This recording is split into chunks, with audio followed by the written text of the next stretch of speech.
pessoal, nós estamos para mais uma aula de física. O nosso canal é Entendendo Física. E hoje, o que você vai entender? Nós vamos entender sobre o estudo dos gases.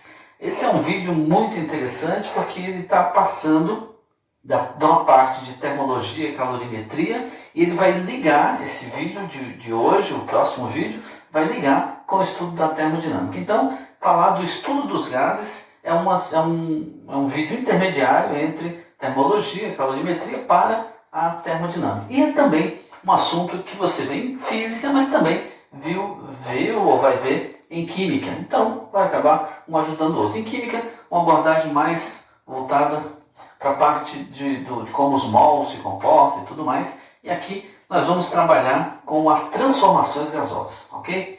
Então, para começar, nós vamos ver aqui na nossa tela, tem um êmbolo, esse cilindro aí, que tem um gás aí dentro, um volume qualquer de gás. Essas partículas aí são moléculas do gás que estão se agitando e ficam constantemente em agitação. Então nós vamos começar dizendo que um gás apresenta aí três variáveis de estado. Três grandezas que nós chamamos de variáveis de estado. Quais são elas? Nós temos o volume, temos a pressão e a temperatura. Então, volume, pressão e temperatura são as grandezas principais no estudo dos gases. São chamadas as variáveis de estado. Porém, não são as únicas. Outras duas grandezas bem importantes também são a massa do gás e o número de mol de um gás. Como eu falei, em química, a massa e o número de mol é bastante importante, também o volume, mas aqui para nós a gente vai chamar a atenção para as variáveis de estado, volume, pressão e temperatura principalmente. E, em alguns casos, o número de mol também será importante. Agora, é claro que quando nós falamos de grandezas novas, assim, a gente precisa saber quais as unidades que nós vamos trabalhar. Para começar, volume, pressão e temperatura, todas essas grandezas, essas variáveis de estado do gás, são grandezas escalares. Então, nenhuma delas é vetorial, todas elas são grandezas que dependem única e exclusivamente do valor numérico e da sua unidade. Então, precisamos saber quais as unidades que nós vamos trabalhar. Quando nós falamos de volume que o gás está ocupando dentro do recipiente, como você viu ali na sua tela, aquele êmbolo, aquele recipiente com as moléculas lá dentro, tem um volume que ele está ocupando. Esse volume pode ser medido em litros, pode ser medido em centímetro cúbico, em mililitro ou metro cúbico. Essas moléculas se agitando, elas vão se chocar tanto entre elas quanto com as paredes do recipiente.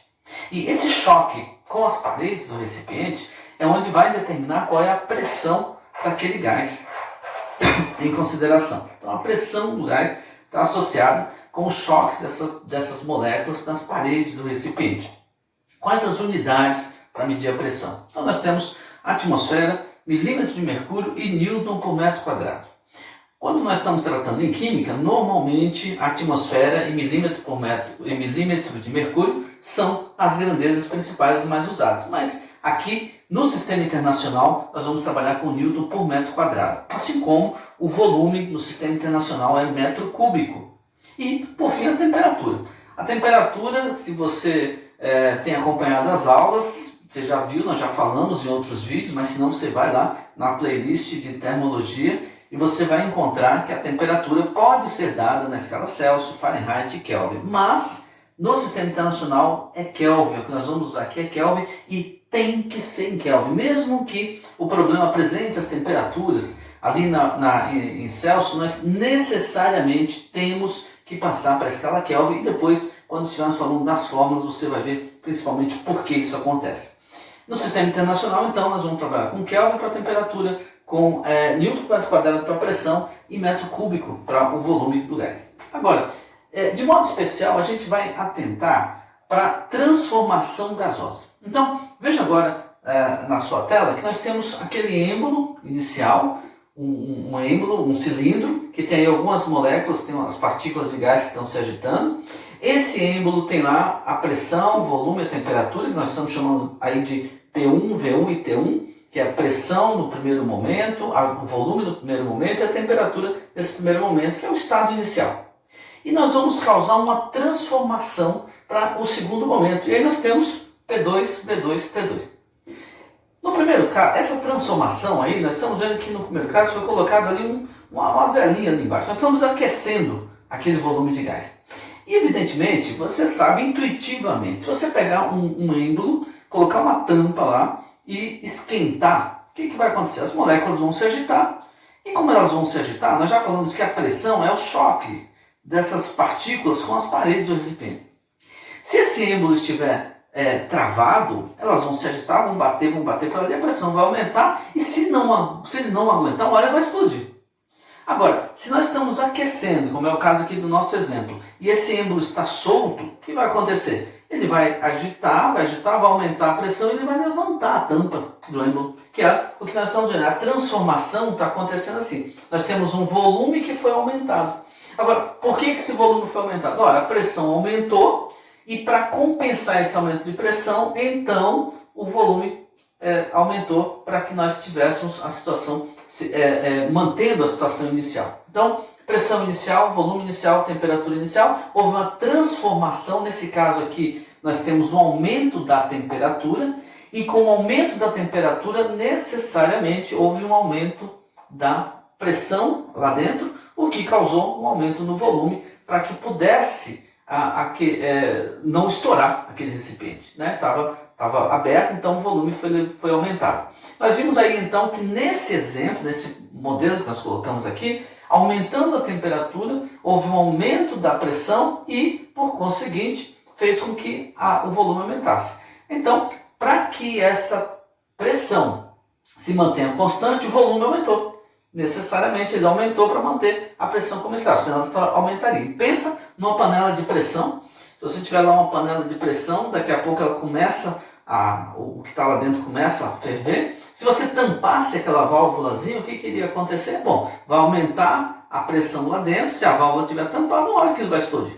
Então por isso que tem aquela válvula, né? Que ela vai escapando aquele vaporzinho ali, vai mantém a pressão alta, porém ela não vai chegar ao ponto de estourar. A não ser que ela vai entupir a válvulazinha e a panela poderia explodir. Então nós vemos aí uma mudança que foi dar um aumento na temperatura.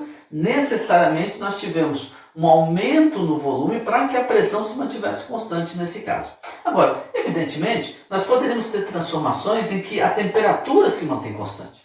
Por exemplo, a gente poderia ter pego o mesmo êmbolo, não alterar a temperatura, não esquentar, não resfriar, mas, por exemplo, eu poderia ter pego a tampa do êmbolo e empurrado para baixo. Olha, o que iria acontecer? Eu diminuí o volume desse êmbolo, mas eu não mexi na temperatura. Então a temperatura mantém constante. Aí eu empurrei para baixo, diminui o volume, o que vai acontecer? Diminuindo o volume, as moléculas que estão ali dentro se agitando vão se agitar mais, vão ter mais choques contra as paredes do recipiente e aí a pressão aumenta. E aí nós conseguimos diminuir o volume, aumentar a pressão, mantendo a temperatura constante. Da mesma maneira, nós poderíamos também fazer uma transformação na qual o volume permanece constante e aí nós teremos alteração na pressão e na temperatura. Seria aquele caso da gente pegar esse êmbolo, esquentar, mas travar ele, colar ele de maneira que ele não pudesse se levantar. Então nós teremos o volume constante, aumenta a temperatura, aumenta a pressão, até um ponto que poderia explodir o recipiente se ele não aguentasse aquela pressão. Então nós vimos aí que é possível, inicialmente, 4 transformações. Veja, eu posso ter uma transformação onde a pressão permanece constante, posso ter uma transformação onde a temperatura permanece constante, uma transformação onde o volume permanece constante e posso ter uma transformação em que nada permanece constante, ok? Então vamos agora apenas dar um nome para essas transformações e aí você vê aqui na sua tela. O primeiro caso, quando eu tiver uma transformação com a pressão constante. Então, se a pressão for constante, quer dizer, na transformação que eu fizer do estado inicial para o segundo estado, eu não alterar a pressão do gás, mas mexer no volume e na temperatura, nós chamamos isso de transformação isobárica. Transformação isobárica. Segundo caso, se nós tivermos uma transformação em que a temperatura permanece constante, mas aí o volume e a pressão se altera, então nós chamamos essa transformação de isotérmica. Isotérmica. Veja, isobárica mantém a pressão, isotérmica mantém a temperatura. E se nós tivermos uma transformação em que o volume permanece constante e aí volume e temperatura e pressão se alteram, então essa transformação é chamada isométrica. Essa isométrica também pode ser chamada de isovolumétrica ou isocórica. Mas em alguns casos, em alguns exercícios, na verdade, aparece assim, ó, uma transformação gasosa em que o volume não se alterou. Então você já sabe que se o volume não se alterou, ele é constante, então ela é chamada isométrica, ou isocórica, ou isovolumétrica. Então, no vídeo de hoje, nós aprendemos que uma transformação gasosa, nós temos 3 variáveis de estado, aquelas principais, que são volume, pressão e temperatura. Mol e massa são 2 grandezas importantes também, porém as variáveis predominantes são volume, temperatura e pressão. E vimos que é possível fazer a transformação gasosa mantendo uma delas constante. E vamos ter nomes especiais, como acabamos de mencionar. Ou podemos também fazer a transformação gasosa sem manter nenhuma das variáveis constante. Agora, como nós equacionamos isso? Então, o próximo vídeo vai tratar exatamente das equações que envolvem as transformações gasosas. Não perca! Se você já está inscrito no canal, ótimo, muito bom. E aí você dê o seu like, aí não se esqueça de ativar o sininho para você ser lembrado de todos os nossos vídeos. Quando aparecer lá, você vai ser notificado. Se você ainda não está inscrito, mas tem assistido às aulas, isso acontece, é comum. Mas aí, se você está gostando, vai lá e se inscreve. Ao se inscrever, você vai ser notificado, também vai ser lembrado quando os vídeos estiverem no ar. Vai nos ajudar e vai ajudar muita gente a continuar tendo aulas de física de graça aqui no YouTube, ok? Felicidade, senhoras e senhoritas, felicidades!